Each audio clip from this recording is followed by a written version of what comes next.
Day 4. I hope you enjoyed looking at Henri Matisse and his paper cutouts as well as his career. I think he's had quite an interesting life, and I hope you found out some good information about him too. The maps I have seen, the information pages, have been wonderful, so thank you if you sent me an email of a picture. I'd love looking at those and love giving feedback. Today what we're going to do is we're actually going to be inspired by his cutouts, and we're going to look at animal outlines or animal silhouettes, as they might be called. A bit like when you get a shadow and you can only see the outline, and that's what makes you know what the shape is, and that's what his cutouts are all about. There were no details in the middle, it was all about the outline, shape and the colour. I'm going to give you some images to work from. We're going to focus on natural inspiration because that's what Matisse was inspired by, so we're going to do something similar, and we're going to create a page of silhouettes today. I will show you how I'm going to lay out my page. Remember to fill the page and try to do drawings in different sizes to make it be interesting and to show a contrast. So I will show you mine, and here we go. So I've just got my page here. I've called the title today Natural Outlines. You can use the word silhouette, but even I find that quite tricky to spell. So I thought natural outlines would work well. I've made my title quite small. And please do the same because we really want all this space here to do our drawings. I'm going to start off with doing leaf outlines and maybe some flower outlines, and then I'm going to go on to try and do some bug outlines. The bugs are trickier, but I think they're really interesting if you can draw all the little kind of limbs and the legs and the wings. So I'll show you how I start, and let's go. Okay, so I've just started with 3 leaves. You can see they've all got slightly different shapes. I've tried my best to follow the outline. If you've watched the time lapse, I made a mistake here, had to rub out. That's quite normal. But you can see there is no detail inside. It's all an outside line. So please try and keep to the outside lines. Use the images I've got on my document because they are all black, so it does help you to do the outline. I'm now going to go on to some plants. So I'm almost going to start off with what I would say is simpler shapes up here, and as I work down my page I'm going to make it more tricky. Now you might not be able to do this because you might find that you've got a space up here and a space over there, but that's fine. But we're just trying to fill this page and really show a range of drawing outline skills.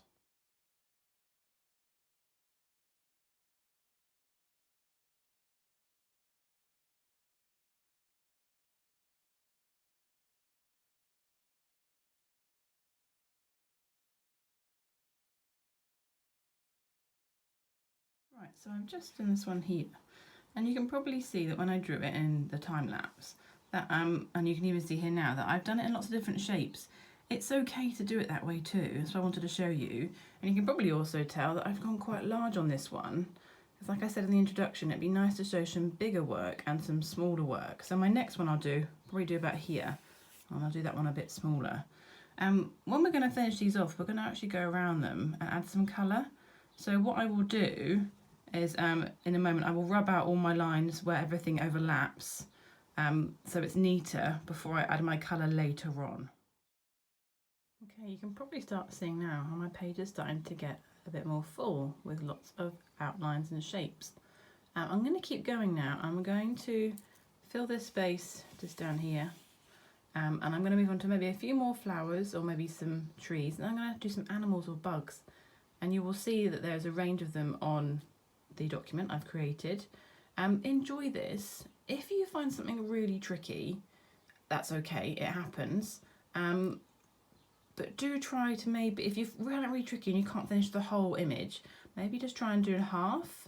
I might even show you one here. So if I do some work here and I'll do a half a bug, then you can see the effect. What you'll also find is when you're drawing, you might find that you draw, everyone I did something here, and I ended up drawing it very close to this other flower here. Just stop the drawing, and I'll show you that too, because you might find that it gets crowded. You don't want to draw on top of each other, but it's okay to stop a drawing if it's not finished so it doesn't cross over with another. I hope that makes sense.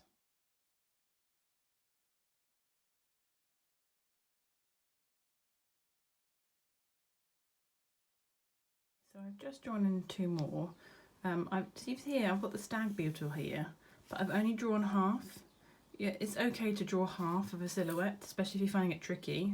I actually think it looks quite good on the side of the page. I then also added in the spider, and this is what I talked about. You can see my spider isn't completely even because I didn't want to go over my flower. So if you find you've drawn something a little bit too close to something else, don't worry, just stop the drawing so there's a bit of a gap in between them. That is absolutely fine. I'm now going to continue with maybe something long and thin here, maybe one there, and maybe something here or here to finish off the page. We'll see how we go.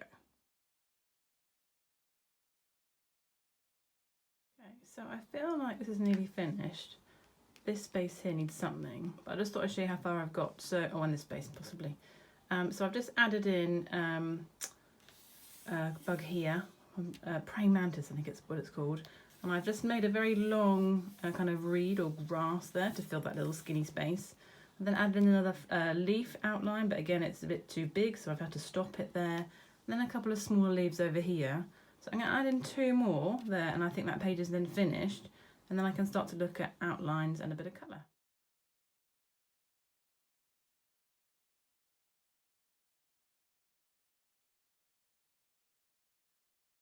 Okay, so I've just prepared my page for colour. You will see at the top I have added in my title, and I've done a kind of a, well, an outline, kind of a bubble around the letters to make it look a bit more like Matisse's work. I've then also gone around, if you can see here, I've rubbed out some areas that have overlapped on the praying mantis. I've rubbed that out too, because I really want to make sure I focus just on the outlines.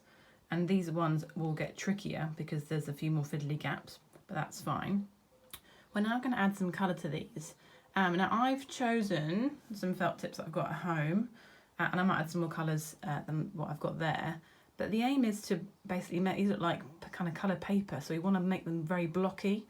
And felt tips are really good for that because they're a solid colour. You can use colouring pencils, of course. It just takes a little bit longer to make sure that the colour is even all over.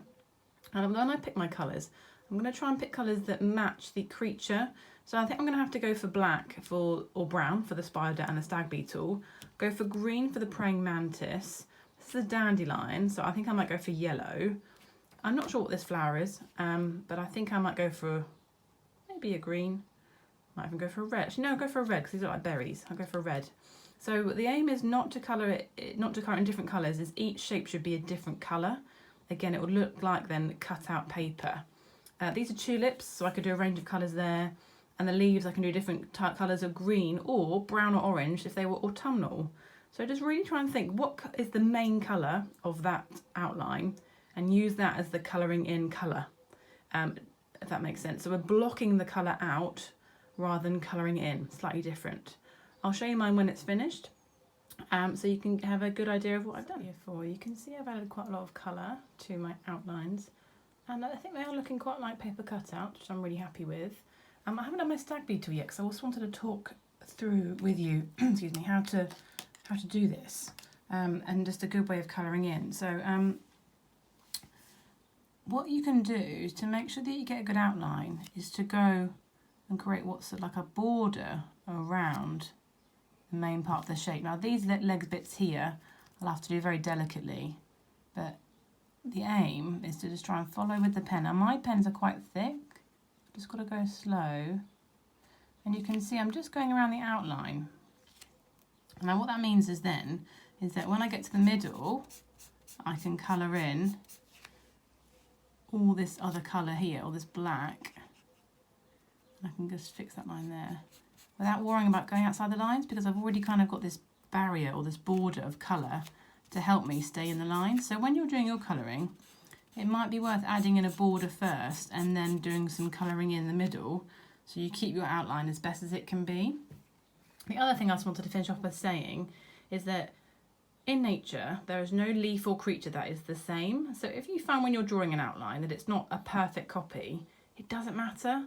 As long as it looks like a leaf, it doesn't have to be the perfect copy of the leaf you were looking at, because everything is different in nature and that's the beauty of it. So when you're drawing, don't worry too much about teeny tiny details if it goes wrong. Worry about how it looks overall because it is an outline, so it's about how it looks on the outside and not about the teeny tiny details. I'll show you a picture of this as I'm going to finish it off, I'm just going to add some colour to my letters on my title, and I will finish off my stag beetle now. I hope you enjoy. Send me an email of a picture of what you've done if you'd like some feedback. Thank you very much.